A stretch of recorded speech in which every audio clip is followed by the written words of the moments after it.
India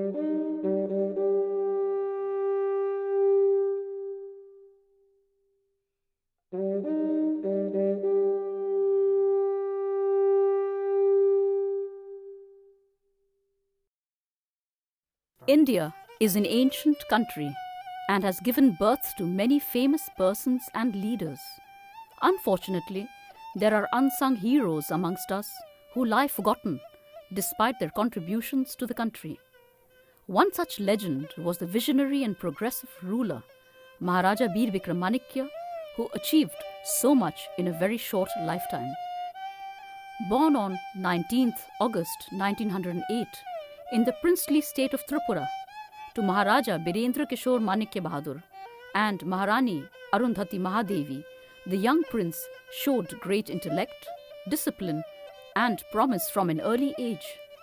He started assisting his father in matters of the state while continuing his formal studies and military education at both Shillong and Agartala. He was not just excellent in his education, but also an expert polo player and artist like his father. Unfortunately, after the demise of Maharaja Birendra Kishore Manikya, who was barely 40, Bir Bikram Manikya had a tremendous task ahead of him. Assuming the throne at the tender age of 16, he was invested with full powers when he became 20 years of age on 19th August 1927. His investiture darbar was attended by His Excellency the Governor of Bengal, Lord Jackson, and over 2 lakh people from the state and outside attended the solemn but grand 5-day event.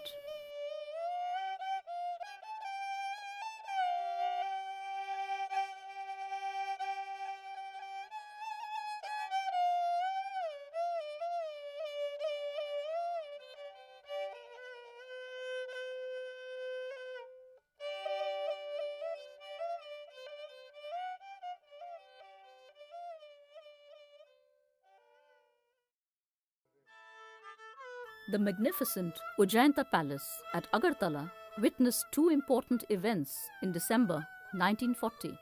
This rare clip, captured by the Craighead brothers, was commissioned by the National Geographic magazine, USA. It portrays the grandeur of Tripura and the joyous mood of the people as they witnessed the Tika or investiture of the Crown Prince, Yuvraj Kirit Bikram Kishore, the sole heir of Maharaja Bir Bikram Manikya, on 12 December 1940. This was followed by the wedding of Maharaj Kumari Beena Devi, sister of the Maharaja, on 14th December 1940 with Maharaj Kumar K.S. Nirmal Singh Ji of Bhavnagar, Gujarat. The procession of 100 elephants, regally decked, amidst music, chanting, and the participation of the happy people shows the ambience in Tripura at the time. Thus was the reign of the Maharaja, when all were free and happy, despite the Second World War and communal violence in different parts of British India.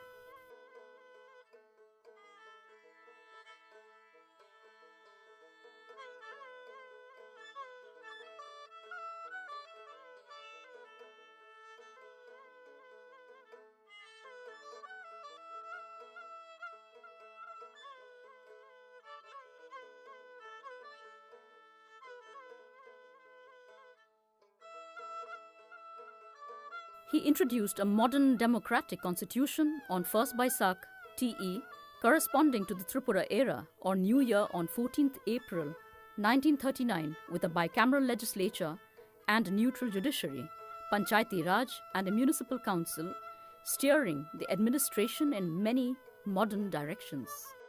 The progress of education in the West impressed the Maharaja so much that on his return he immediately drew up a model scheme Vidyapatan, or an educational institute, which included a college of arts, science, agriculture, technology, medicine, and a rural university. This was the Vidyapatan, which is now known as MBB College and University. Besides this, he established more schools and vocation-oriented institutes in different parts of Tripura. And also in Dharmanagar, he established the Bir Bikram Institute. Schools in far-flung areas with stipends for promising students were also promoted by holding of reward examinations for the students living in the hills. He established training centers also for the artisans and also the convicts in prison, deaf and dumb schools, boarding houses, school buses for girl students, and training institutes like Sanskrit tolls and madrasas were also set up, which indicate that there was no religious bias. Maharaja Bir Bikram Manikya maintained his cordial relations with the poet Rabindranath Tagore till his death. On the poet's invitation, the Maharaja visited Shantiniketan to stay with him for some time when he was formally given a reception at the famous Amrakunja. The Maharaja bestowed the title of Bharat Bhaskar, Son of India, upon Tagore on his 80th birthday. This was a mark of Tripura's respect for the poet, which was received by him with honor and came much before the country recognized Tagore.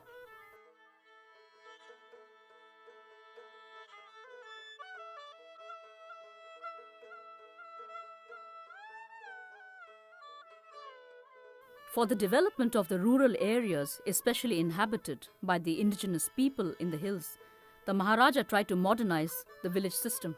He wanted the villagers to manage their own affairs through elected members by creating a Grama Mandali from 1938 onwards in the southern areas.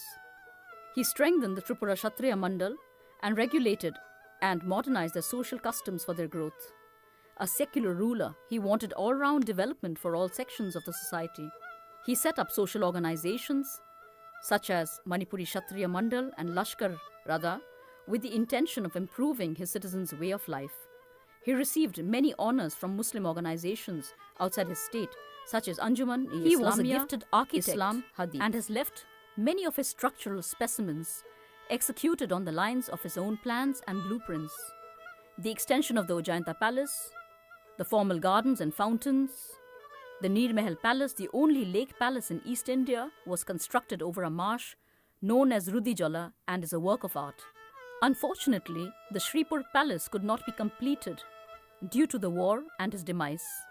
Maharaja Bir Bikram Manikya was well travelled, and after seeing the plight of the Native American tribes in the USA, due to influx, he took steps to protect the rights of his indigenous people by starting one of the first reserves in India, consisting of large tracts of forest and reserved areas for their welfare in 1941 and 1943.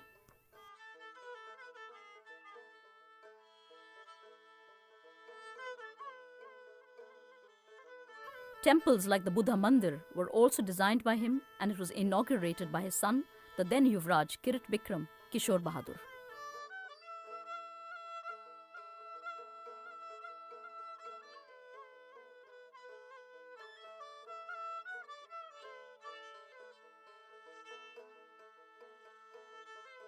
The Agartala airport he commissioned in 41 was used to airdrop food and supplies for the refugees who were in the thousands flocking his state during and after the war.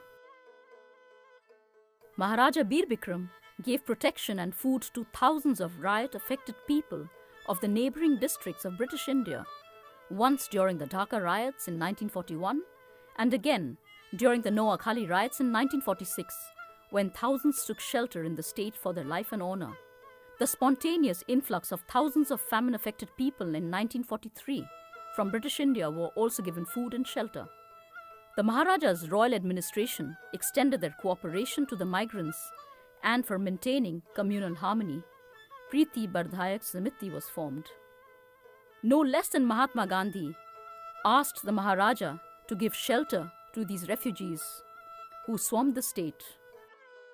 A crucial time in world history happened during his reign, the Second World War, and the independence movement gained momentum, giving rise to violence. This stalled his other plans for the state, yet revealed the heroic side of the king.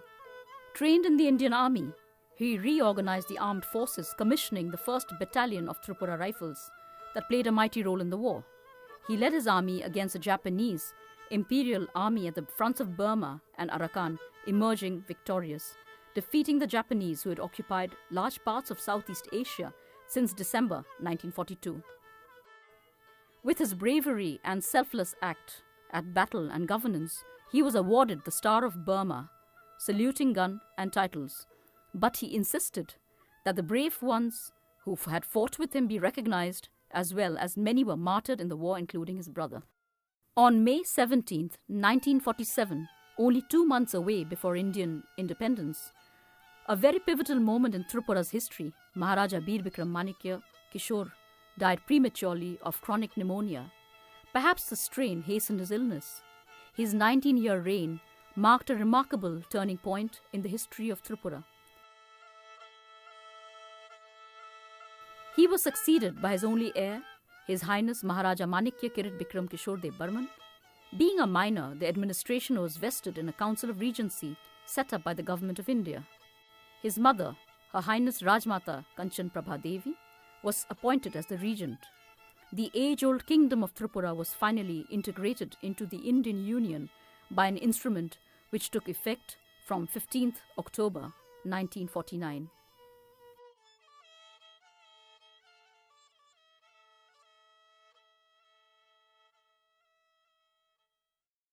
Maharaja Bir Bikram Manikya lives on. He held on to his vision for a better future for his people and showed that with selflessness, unity, working towards a common goal, we can achieve the impossible. Leaving behind the differences that divides us, our generation can make a big difference and progress in our lives and our state if we follow his example.